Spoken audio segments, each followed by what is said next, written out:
Perkenalkan, nama saya Dea Cita dan Ibu sendiri. Saya lihat kalian. Nah, Ibu terima kasih atas waktunya Ibu udah mau diajak wawancara. Jadi langsung aja ya Ibu, Ya, ini silakan. terkait tentang motivasi dan efektif belajar untuk di SMP Negeri 6 Blitar. Yang pertama itu saya ingin bertanya Bu, bagaimana kebijakan sekolah dalam menciptakan lingkungan belajar yang kondusif bagi siswa? Baik, kebijakan sekolah itu kan tentu didasarkan pada dasar hukum ya, dan juga kurikulum serta pendidikan yang sudah kita rancang, sudah kita bentuk. Bagaimana upayanya? Dari yang kita rancang itu, salah satu upayanya adalah kita memberikan fasilitas-fasilitas pembelajaran yang bisa dinikmati bisa dipakai oleh siswa dan juga guru gitu ya. Misalnya salah satunya itu adalah adanya laboratorium, mas karena laboratorium juga tambah tuh. Kalau kemarin kita punya laboratorium itu IPA sama IPA aja kan. Nah kemarin laboratorium tim itu ada tapi menggunakan kelas. Nah sekarang alhamdulillah kita dapat dana bantuan revitalisasi. Kemarin kita sudah punya labor TIK dan multimedia. Itu bentuk upaya salah satu kebijakan dari sekolah, tentu juga kita melibatkan berbagai macam pihak ya, salah satunya itu kan dari kementerian, bahwa ada upaya biar kita dapat fasilitas itu. Dan yang kedua fasilitasnya wifi unlimited untuk pembelajaran. Bisa di setiap penjuru kelas gitu ya, diupayakan seperti itu. Kemarin kita kan asalnya menggunakan provider, sekarang kita menggunakan satelit gitu. Itu salah satu bentuk agar bisa memfasilitasi belajar yang menyenangkan tadi ya, belajar yang apa tadi, yang kondusif ya. Selain itu juga buku, tentu buku itu adalah yang salah satu bukunya ya dalam pembiayaan dari bos dari pembiayaan buku itu 20% dari pendanaan dari bos ya, biaya operasional sekolah itu kan. Jadi kami upayakan semua siswa mendapatkan fasilitas buku untuk pendamping pembelajarannya gitu. Jadi dari itu fasilitas coba kita upayakan dan sudah ada sampai hari ini kan. Selanjutnya selain fasilitas juga alat-alat yang ada di dalamnya sebagai pelengkap dalam media pembelajaran.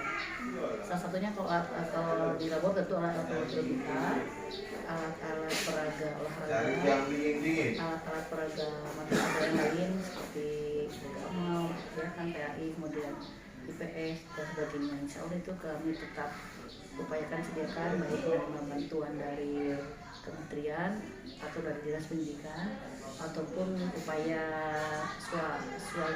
swadaya ya, maksudnya kita bisa buat proposal kerjasama dengan berbagai macam pihak gitu. Saya kemarin dengan umrah, juga akan jadi umrah, ada pelatihan dari umrah sehingga kita gurunya sudah bisa membuat aplikasi pembelajaran itu. Terus yang kedua PID, kita dapat PID, dapat interaktif digital, yaitu bantuan dari pemerintah juga sebagai berbagai upaya.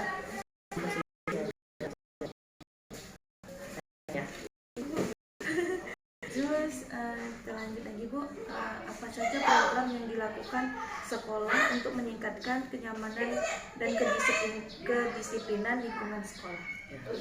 Kenyamanan berarti itu tadi ya, fasilitas juga, selain fasilitas untuk pembelajaran juga fasilitas yang lain di lingkungan, kayak misalnya di depan kelas ya kan, selasar, taman, itu diupayakan juga menjadi tanggung jawab setiap kelas itu gitu kan, agar nyaman gitu kan mainnya. Kemudian juga upaya menjaga kebersihan lingkungan itu, sampai kami mengadakan setiap minggu itu setiap 2 hari dalam 1 minggu itu ada siswa itu menguap sampah di sebuah bulan gitu.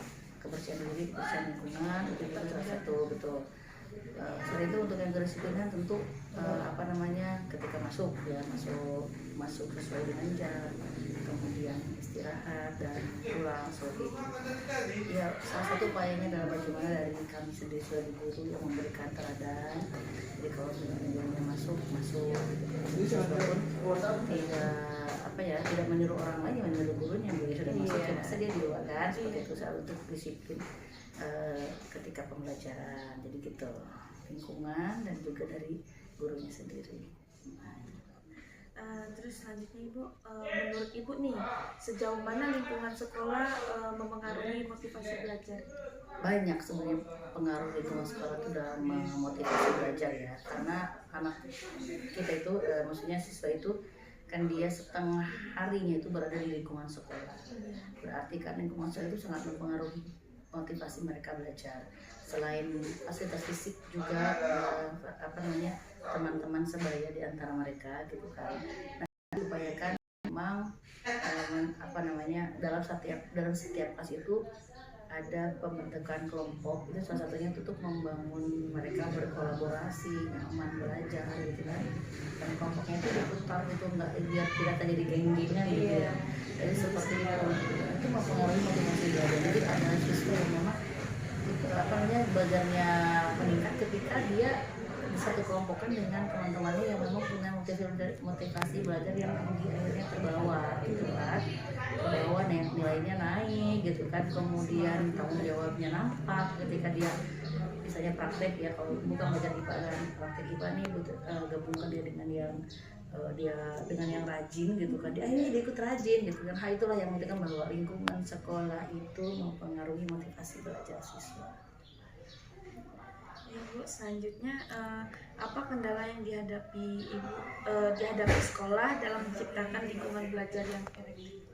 Banyak sih, kalau hambatan itu bisa dari diri kita sendiri, tentu dari gurunya maksudnya. Terkadang kan kita juga manusia ya, guru punya masalah pribadi, masalah masing-masing, entah itu lingkungan keluarganya dan sebagainya gitu ya.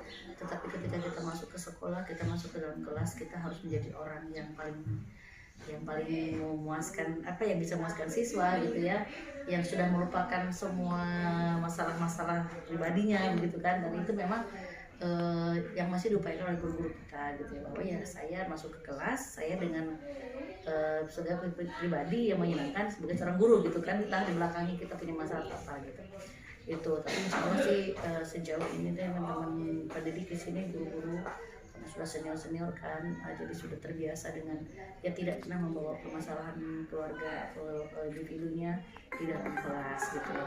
Di satu, kemudian kendala yang lainnya adalah kolaborasi dengan siswa atau orang tua siswa gitu. Mendidik siswa itu tidak sebelah tangan dari pihak sekolah saja, tentu harus ada kolaborasi dengan pihak orang tua gitu. Kami sudah berupaya, kami buat jurnal 7 ke AIH ya, 7 ke kebiasaan anak Indonesia hebat itu. Kita minta sama orang tua untuk dipantau gitu, kayak sholatnya, kayak belajarnya gitu kan ya, kemudian makan gizi, bangun tidurnya gitu kan. Tapi ternyata dari seluruh siswa yang sudah kami coba upayakan seperti itu, bahkan di 60% orang tua siswa masih tidak peduli dengan itu. Nggak ditanda tangan, nggak ditengok gitu ya, apakah anaknya ngisinya betul atau bohong gitu kan, kan cek-cek gitu kan dan sebagainya. Nah, jadi kendalanya adalah itu, kolaborasi dengan orang tua gitu. Jadi kita tidak bisa hanya mengandalkan di sekolah saja gitu kan. Mendidik anak itu tentu harus ada kolaborasi antara pihak sekolah dengan orang tua. Itu salah satu kendala.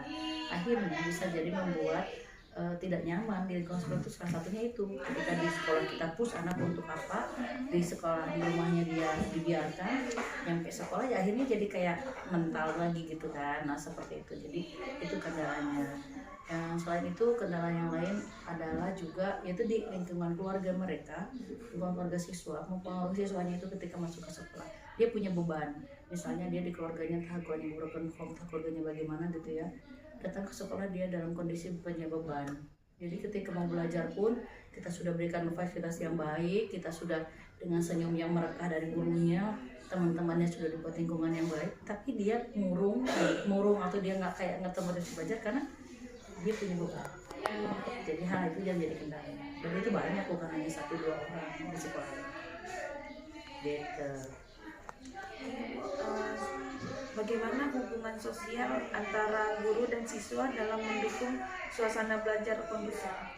Alhamdulillah kalau hubungan siswa dengan guru selama ini baik-baik saja ya, artinya kami sebagai orang tua mereka di sekolah tetap kami adalah orang tua. Kalau bagaimanapun namanya orang tua berarti kan harus berikan teladan yang terbaik, satu, yang kedua, dan mereka ya kami adalah orang tuanya mereka. Jadi ketika kami memberikan tua, memberikan arahan, otomatis kan itu berarti arahan dari orang tua kan gitu harusnya gitu kan. Jadi kalau untuk antara guru dengan siswa alhamdulillah yes ya sama seperti itu, cuma memang ada sekarang ini karena pengaruh globalisasi, karena pengaruh teknologi informatika yang semakin canggih, mereka pegang handphone setiap saat, kemudian pengaruh dari handphone itu lebih kepada mereka daripada lingkungan sekitar termasuk gurunya. Bahkan sekarang itu ada yang anak-anak itu yang kurang menghargai gurunya ada. Jadi kayak misalnya lewat-lewat ada gitu kan, misalnya jadi attitude itu yang menjadi PR untuk kami gitu ya.